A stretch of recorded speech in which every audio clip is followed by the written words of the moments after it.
Vamos a estudiar qué es un interruptor o switch. Es un dispositivo que puede permitir el paso o interrumpir el paso de corriente a través de él. También se puede comparar con una resistencia infinita cuando el switch está abierto o una resistencia igual a cero cuando el interruptor está cerrado. Primero vemos qué sucede cuando en un circuito como el que está mostrando el interruptor está abierto. La corriente que circula por el circuito es cero. Colocaremos un amperímetro y observemos la corriente en cualquier parte del circuito es igual a cero. Por lo tanto, esta bombilla no alumbrará. Veamos qué sucede con la diferencia de potencial. La diferencia potencial en la batería es de 50 voltios. La diferencia de potencial en los extremos del switch es de 50 voltios. Porque no circula corriente en el circuito de tal manera que este punto está al mismo potencial de este punto de la batería del borde negativo y este punto del switch está al mismo potencial del borde positivo de la batería. Miremos qué sucede con la diferencia potencial en los extremos de la bombilla. Es cero, puesto que no circula corriente por ella y una bombilla puede ser considerada como una resistencia. Ahora vamos a cerrar el switch.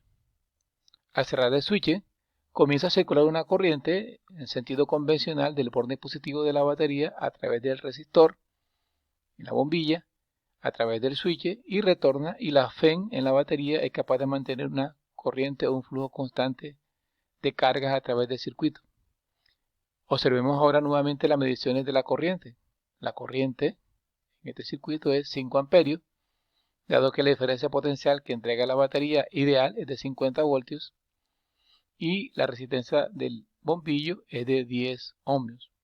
Ponemos nuestro amperímetro en distintos lugares y la corriente siempre nos resulta 5 amperios. Ahora midamos la diferencia de potencial. La diferencia de potencial en la batería es 50 voltios, dado que es una batería ideal que no tiene resistencia interna. Ahora la diferencia de potencial en los extremos de la bombilla es 50 voltios porque recibe toda la diferencia potencial directamente a través de los cables y a través del interruptor. Y la diferencia de potencial en los puntos del interruptor es cero, porque ahora está cerrado.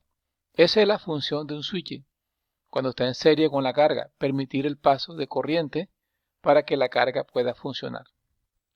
Hemos cambiado el circuito colocando dos resistores en serie o dos bombillas en serie, un switch en serie con todo el circuito y un switch en paralelo con una de las bombillas. Acabamos de ver que este switch se utiliza para que circule corriente a través de él y como está en serie con la carga recibirá la diferencia de potencial desde la batería y comenzará a circular corriente a través de él. Es decir, que este switch permitirá encender el circuito o apagarlo, como se dice comúnmente. Vamos a colocar nuestro amperímetro.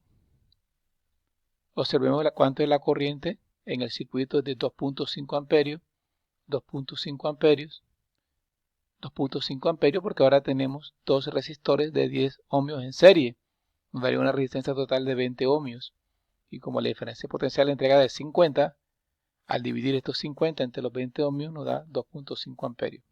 ¿Qué sucede en el ramal de switch abierto? Nuevamente la corriente es cero.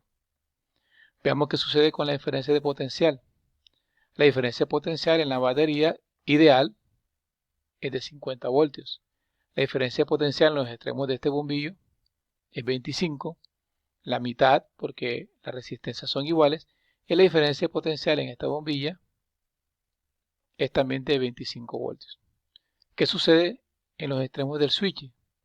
Como este switch está en paralelo con esta bombilla, la diferencia potencial de este switch es igual a la diferencia potencial que recibe esta bombilla. ¿Qué sucederá cuando este switch se cierra? Como descubrimos al comienzo del video, este switch puede ser interpretado como una resistencia infinita cuando está abierto o una resistencia de cero cuando está cerrado. Al cerrarlo, la corriente circula por el lugar donde hay menos resistencia, en este caso por el switch. Esta bombilla se apaga y solamente esta bombilla queda funcionando, de tal manera que ahora hay una sola resistencia en el circuito, por lo tanto la corriente va a ser de 5 amperios. La corriente que circula por este bombillo es cero porque el switch al estar en paralelo pone en cortocircuito el resistor y este no se enciende. De tal manera que ahora la corriente circula por el switch con un valor de 5 amperios. ¿Qué sucede con el voltaje? La diferencia potencial entre estos dos puntos del bombillo es 0 porque está en paralelo con un switch cerrado. Y la diferencia de potencial entre estos dos puntos de esta bombilla debe ser la misma que la diferencia potencial en la batería. Entonces hemos visto el funcionamiento de un switch colocado en serie y el funcionamiento de un switch colocado en paralelo.